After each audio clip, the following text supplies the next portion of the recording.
Hey everybody, Dina Wakley here from Creativation 2019, and I had the honor of having one of my products selected for the Designer Challenge.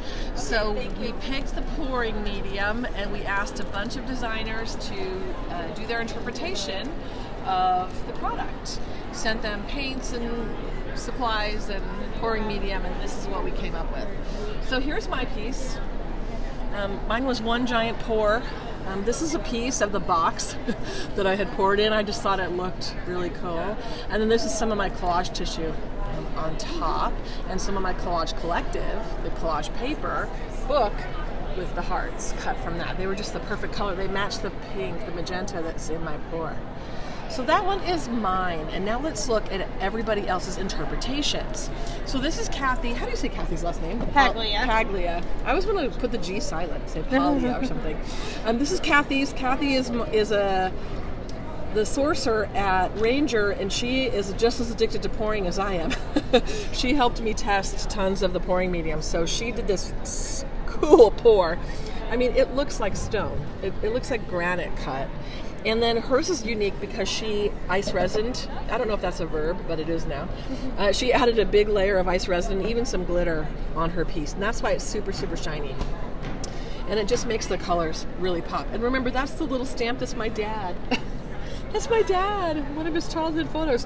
This is Simon Hurley's. He's one of our newest designers. And I like how he used the tissue and popped out the image from the tissue there. Give it different dimension. You can see the colors in his pour that night going out in a cool way. Cool textures happening there. Here's Wendy Becky's.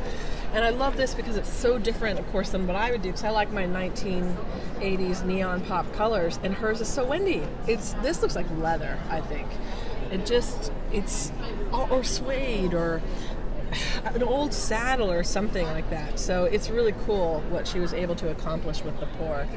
And then she did the tissue over the metallic pour. See the metallic in the background there? So just really unique and cool. This is Jennifer McGuire's. I think I want this one. I'm gonna take it all home. I'm a scuba diver, as you guys know, so this one really appeals to me. I like how she set it on the diagonal and then did it in small pieces, and then the pour has the cool sterling in it, and then she added the glitter layer. And it just does make me think of the beach, and it almost looks like waves, the froth from the waves. So I think that's hecka cool. Makes me want to go scuba diving. Let's go. Learn to dive. Come with me. So Sharon also used somebody's water bottle. That's weird. Sharon also used resin on her piece, and she doodled on it before she resined it, and you get these great pops of color coming through. I think this one looks like stone too, almost like sandstone. It looks like the desert. I think it's hecka. They're all awesome. They're all hecka cool. This one's Kat Kerr's. And she has this resin piece on top, and then this really earthy green and night pour going on in the background.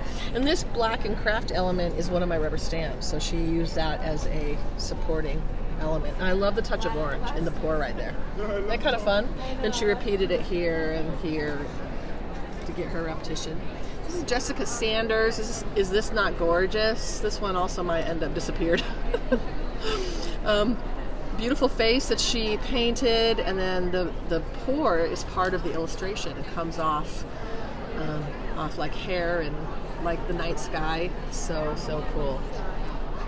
This is Nat Callbacks. What I really love about Natalie's is I like how she poured, and then she put tissue on all these small little pieces, and then she layered them on almost to make like an assemblage with all the different quotes. And I thought I love how the pieces are layered like that. So in this looks like the night sky back there, I think. Kind of fun.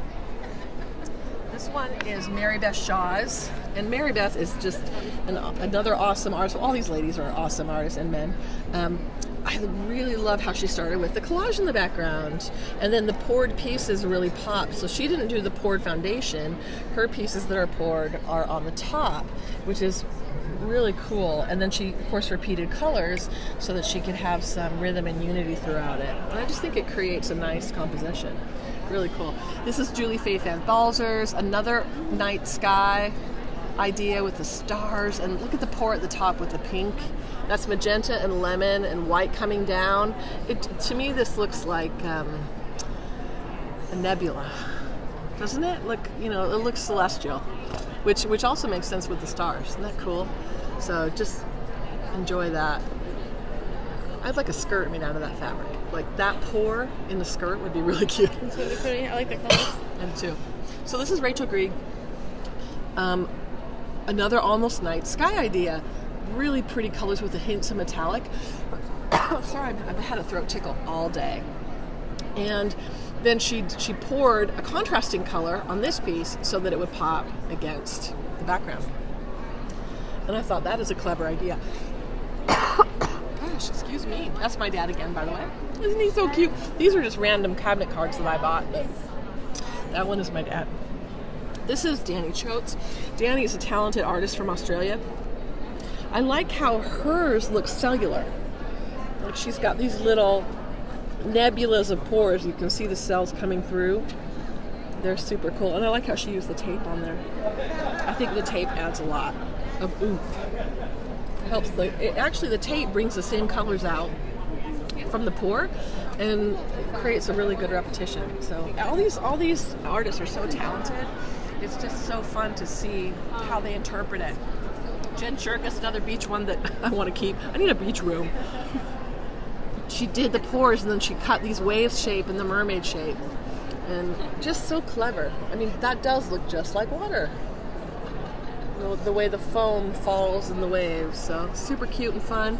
Samantha Carlton, this is a little shrine. This looks like a shrine to me because she's got these little shrine shapes down here and these little, she stamped one of my stamp sets on that media board and did collage, and then another night sky.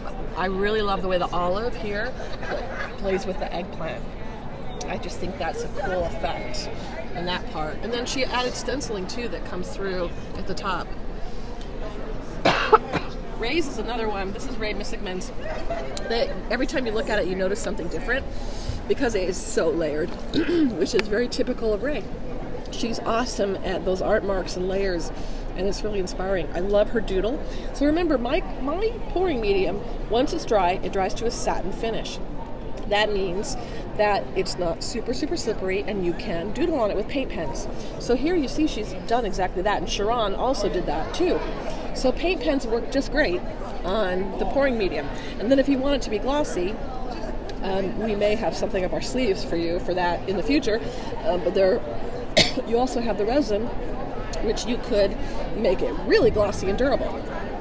I know that Kathy from Ranger, she did a pour on a table and then also resined on the top. So you can do furniture. This is Lady Diane Reeves. This is so her because it's doodled. And she was kind of feeling like, well, I don't know if pouring's my thing. I said, well, doodling's your thing. And she did great with her silhouette and her doodle. And this looks like agate. You know, the stones that you can make jewelry out of. I just think that looks like a piece of agate, and I love the color. I think it's blushing and night and white. And this looks like one of my new colors, maybe heather. Looks like heather too. It looks, so, yeah. So that are all the artists in the designer challenge. If you haven't tried pouring, you need to try it. It's fun and easy. I know it's messy, but it's worth it. Thanks, everybody.